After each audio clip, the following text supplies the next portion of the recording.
వీని నరకేయాలి మొదలుగా. నువ్వు సీఎం అయి ఉండి మొదలుగా వీని నరకేయాలి. వీనికి స్పెషల్ ఎన్కౌంటర్లే లేపేయాలి. అట్లాంటిది పోయి రాష్ట్రంలో మహిళల పైన ఉసి కలుపుతున్నావు నువ్వు. నీ కాంగ్రెస్ యొక్క పాలన ప్రజా పాలన కాదు, ప్రజల పైన కామ వ్యవహారాలను రుద్దుతున్నావు రేవంత్ రెడ్డి. ఒక మహిళల పైన, జర్నలిస్టుల పైన నీ తొత్తు మీడియాలు ఎట్లాగో పనిచేస్తలేవు కదా, నీ తొత్తు మీడియాలు ఎట్లాగో ప్రజల సమస్యలు పట్టించుకోవట్లేవు కదా, నీ తొత్తు మీడియాలు ఎట్లాగో నీ బానిసగిరే చేస్తే సరిపోతుంది కదా. మరి రాష్ట్రంలో ప్రజల యొక్క సమస్యలు ఎవరు బయటికి తీయాలి?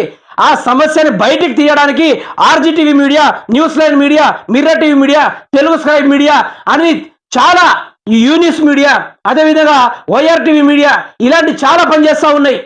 వాటి మీద స్పెషల్ ఫోకస్లు పెట్టి వారిని దాడి చేపియడము, నీ కార్యకర్తలతో దాడి చేపియడము, ఇటువంటి పాలన ఇది.